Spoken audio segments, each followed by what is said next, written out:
Hey guys, Stephanie here. I hope you're having a great day. So today is the day that I finally get to start prepping for my cutting garden. So the first thing I'm going to do is I'm going to start tilling up this entire area. So let's take a look at it. So right here, it's going to be about a 30-foot by 30-foot plot. So it's fairly large.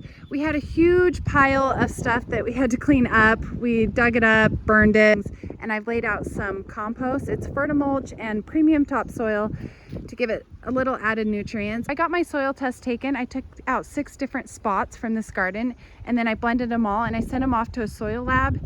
And so now I got my results. I'm just gonna start tilling this entire area. Normally I could be planting and putting stuff in the ground already, but we are having a really cold spring. It's been getting down to about 29 degrees still. Usually May 15th is our safe date, but I see it hitting 28 degrees a week from now. So I'm gonna be planting, I think in about a week. That will be when it's really safe to make sure all my tender annuals can handle the outside weather. So I'm just continuing to harden off my greenhouse plants. Let's get it tilled.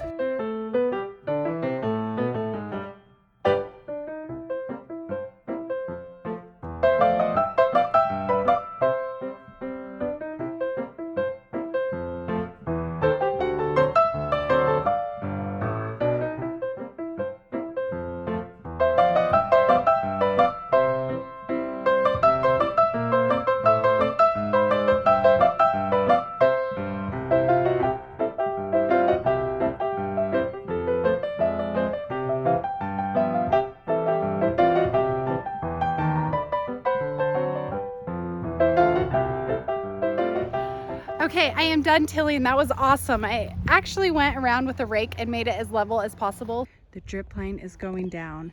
So basically my plan is to have a 3-foot walking path, and then right here I'm gonna put my flowers about, it's gonna be 4 feet in width with this fabric, and then just have those alternating up and down. And then over here I'm gonna have a 4-foot pathway that I'm gonna have 3 arbors to put my cup and saucer vine that I grew in my nursery. It's a beautiful vine, you know, it loves the heat. All of this is gonna be an absolute gorgeous place to come out to and enjoy.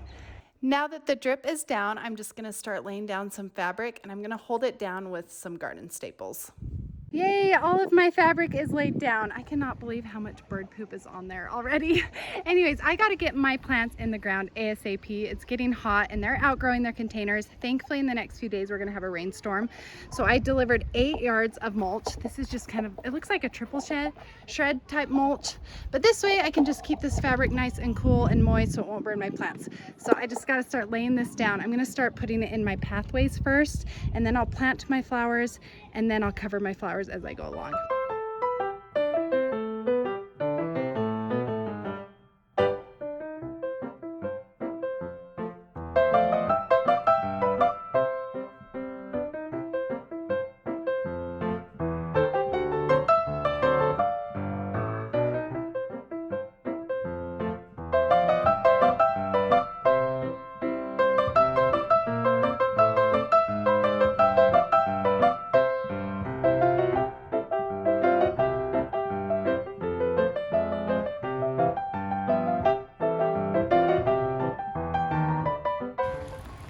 So later that day, the rain hit, and it rained for a solid 3 days, which was a huge blessing. But you can see here how much mulch I laid down. More wheelbarrow loads than I can count at the moment. But I thought I'd just let you listen to the rain for a minute because it's so calming and relaxing, and just show you how beautiful this is coming together. I am so excited today because I finally get to put my plants in the ground. So it's the first week of June. I have all these plants that are just screaming to get out of their containers. And now that I've got a lot of that mulch down, I'm gonna start getting a fire torch, which is really fun. And I'm gonna torch the holes into the fabric. So let's just show you what's going on right now so you can kind of have an idea. Right here I have a little example of some of those holes that I've torched. So I'm gonna kind of do that. And I did a list of all the flowers that I'm planting and how far out they need to be spread. So if you bear with me, I'll show you that. This might be a longer video, but I think it's worth waiting and watching because it's pretty informational. And then right here, let's walk over here. This is my little pretend pathway.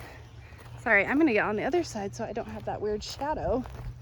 The sliding can be kind of tricky. Okay, so right here is a 4-foot walk pathway. So I'm just gonna do it from that end all the way into this end. And then I'm gonna have 3 arbors that I'm gonna make. They're gonna be fairly cheap and inexpensive. And then I'm gonna wrap my cup and saucer vines on them. So I will have 3 of those, and I think that's gonna be really magical. Oh yeah, I gotta show you why I left some of the fabric open. So right here, I'm doing a rows of rose. Look at this beautiful Delmonica rose. This is a beautiful rose for cutting. Look at that. It's so gorgeous and it smells amazing. So this is my first blooming rose. I put 3 bare root roses right there.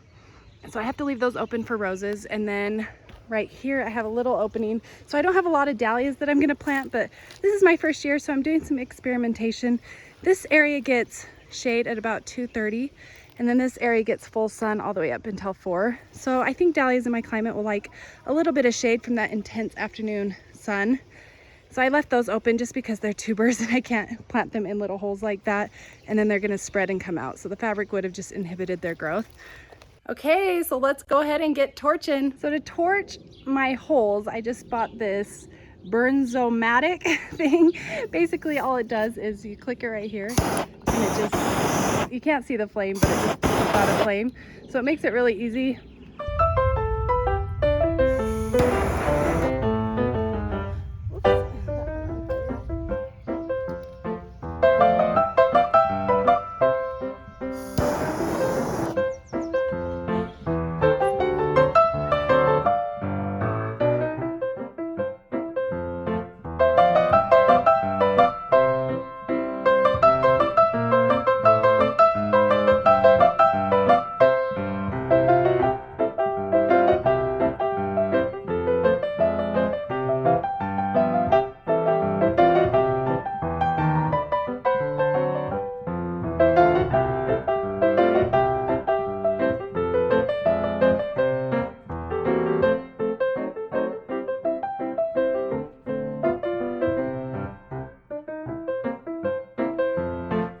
Alright guys, I have all of my holes burned now.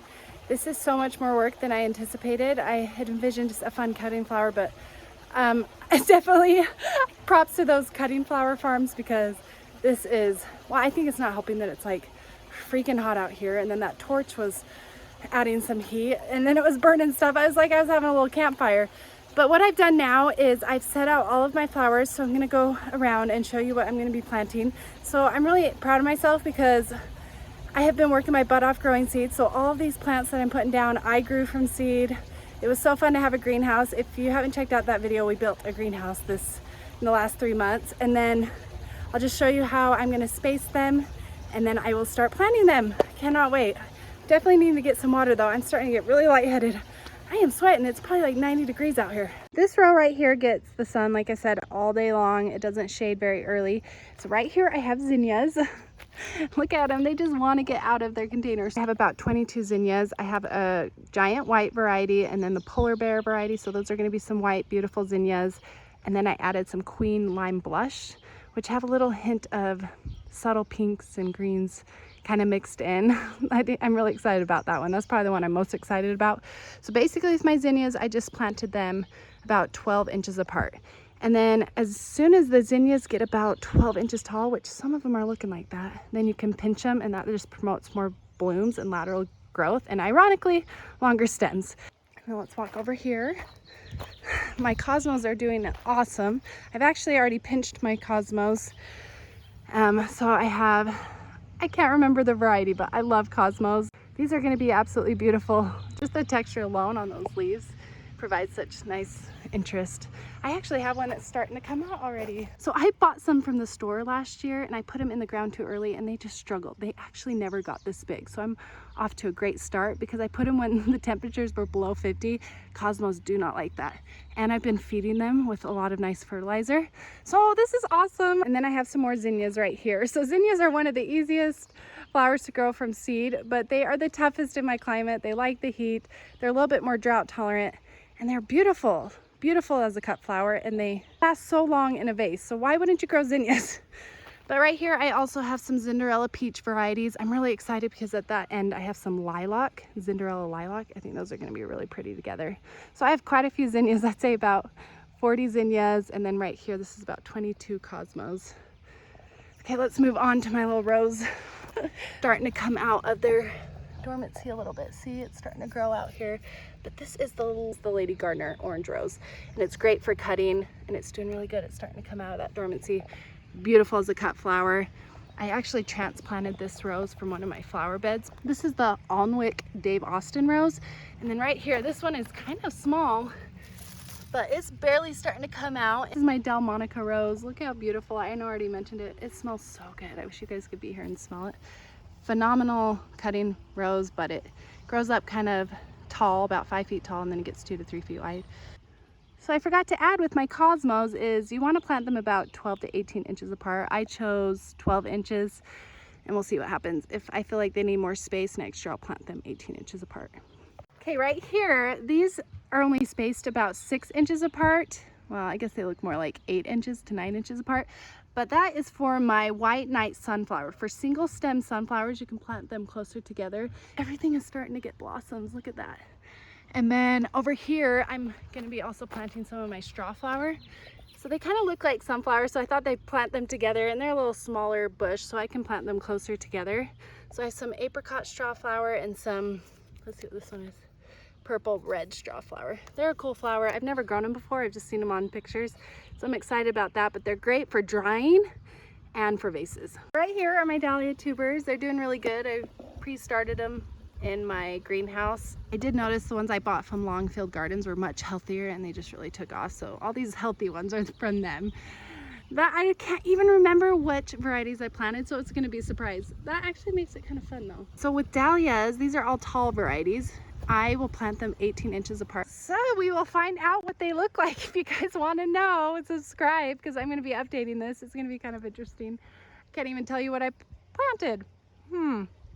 Since this is my hobby cutting garden this year, this is my first time doing it. It's just kind of an experiment. I'm trying lots of different flowers. I want to see what happens. And right here, I just want to show you, it gets about shade right here at 2 o'clock. I know I'd already mentioned that, but I know dahlias might benefit from that afternoon shade. With my snapdragons, I just kind of placed them 9 inches apart. You could have even put them closer, or they're more like 12 inches, but it's okay.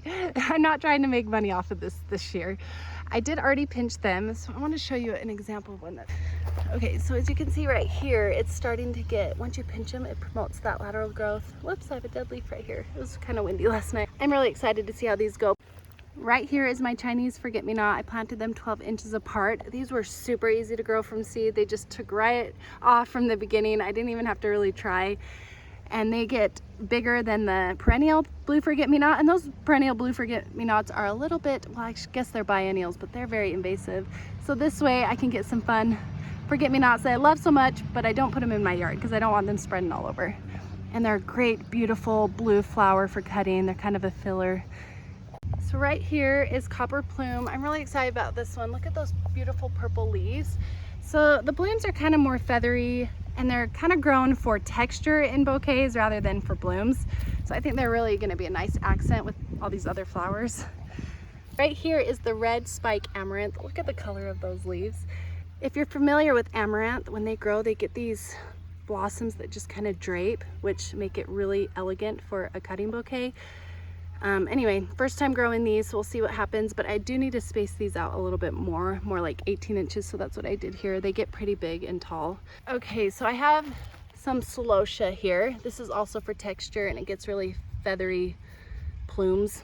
So these get a little bit bigger too. I spaced them about 12 inches apart. And then these ones are aster. I love annual asters.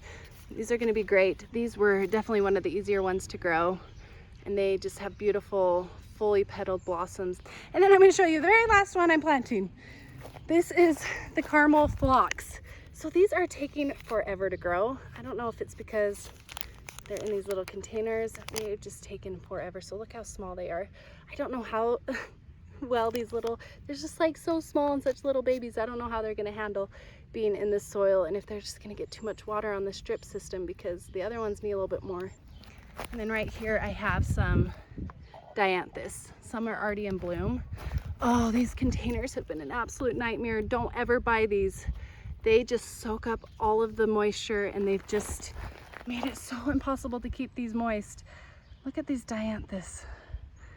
So I'm gonna plant those with those caramel phlox. So those are the last ones. I was really worried I wouldn't have enough flowers to fill up this area, but as you can see, I have way more than I need. I don't know what I'm going to do with all of them. I do have an empty flower bed that's quite large. I might just throw all of my zinnias in there. There are just hundreds of plants still that need to be put in the ground, or I might give them away. I wish you guys were here. I'd just start handing them out to you. I'm gonna go ahead and plant, I don't know how many flowers I have. I would say I have over 200 that I'm putting in the ground right now, but it's gonna be a lot of work. I'm just gonna have to stay hydrated. Ooh, I can do this, right? I've been doing this by myself. So once I get them all in the ground, then I have to go and put all of the mulch around the black fabric, or else it's just gonna burn the plants. So I have a bunch of mulch left. And then with those dahlia tubers, I plant them a little bit differently. They like to be planted horizontally. So their tubers are right here. So plant them horizontally about 4 to 6 inches deep in the ground. And that is it. There's so many other things that you need to do, but that's for another video. I'm hoping to give updates if I can get to them. There's like, you gotta net snapdragons, you gotta stake stuff. I'm just not sure I'm gonna get to it this year.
Can you guys see the smile on my face? I'm like absolutely giddy right now because I got all of those plants in the ground.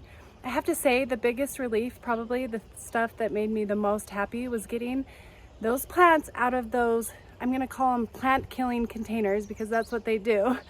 I don't have to worry about watering and just releasing some of those roots that were root bound, and just knowing that as they're going in the ground, they're gonna spread their wings. And I'm really, I'm just so stoked. Okay, anyway, I never use the word stoked. That's the first time.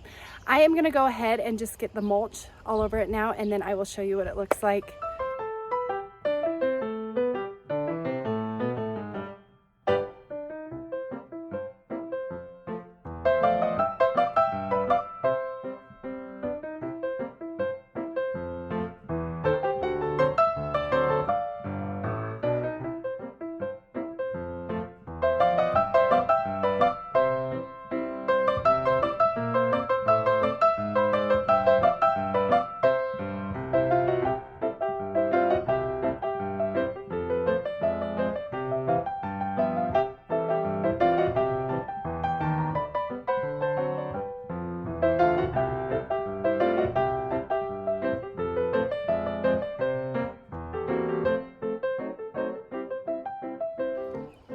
Okay, I am finished. I got all of that mulch down. I really had to dig deep, no pun intended. Okay, so maybe I planned that joke. It's probably not as funny. But anyway, there are a few last things I want to show you. So I'm just going to show you what fertilizer I've been using. I had already put that compost, that fertimulch down underneath, and so now I'm just using a liquid fertilizer. I'm going to just do it once a week because of the compost and the fertimulch, and just because that's what is maintainable for me. And then I also got a soil test, so I want to show you those results. If you've never gotten a soil test, there's local labs all over. They're kind of all the same. So right here I have seaweed extract and then some fish emulsion fertilizer. So you see that number 5, that's really what my soil needs. That's higher nitrogen. This has been great. I just use a half a cup of each for a 4-gallon backpack sprayer. Anyways, this Chapman Home Pro backpack sprayer has been awesome. I've bought other backpack sprayers in the past and they just break on me. They don't seem to do very well. This was about 75 bucks, so I highly recommend it. And then let's take a look at that soil test real quick. So right here, it shows you your pH, your salinity, all of your nutrients. So my pH is normal. It's more on the alkaline side. The salinity, I was worried that would be a little bit high, but that's normal. Phosphorus is always very high here where I live. Potassium is high, so I don't really have to worry about those two, but right here I want to add 2 to 4 pounds of nitrogen. So I did add some of that just naturally with that compost, but that's something I have to add every single year. So that was all good to know. I'm just gonna go ahead and use this liquid fertilizer with that compost. Since this is pretty high in nitrogen, I'm not worried about adding any more nitrogen. I think this will be good. So okay. The last thing I'm gonna do this evening, so this has taken me the entire day to plant all of my plants and get the mulch down. I'm just gonna get that backpack sprayer on and give all of my plants a nice soaking, kind of walk around and show you all of them. Anyways, I hope you guys like this video. If you are curious to see what happens in about 2 to 3 months, I cannot wait to see what that looks like. I don't even know. Hit the notification bell, hit the subscribe button, comment down below with any questions you may have, and have a great day gardening. Bye.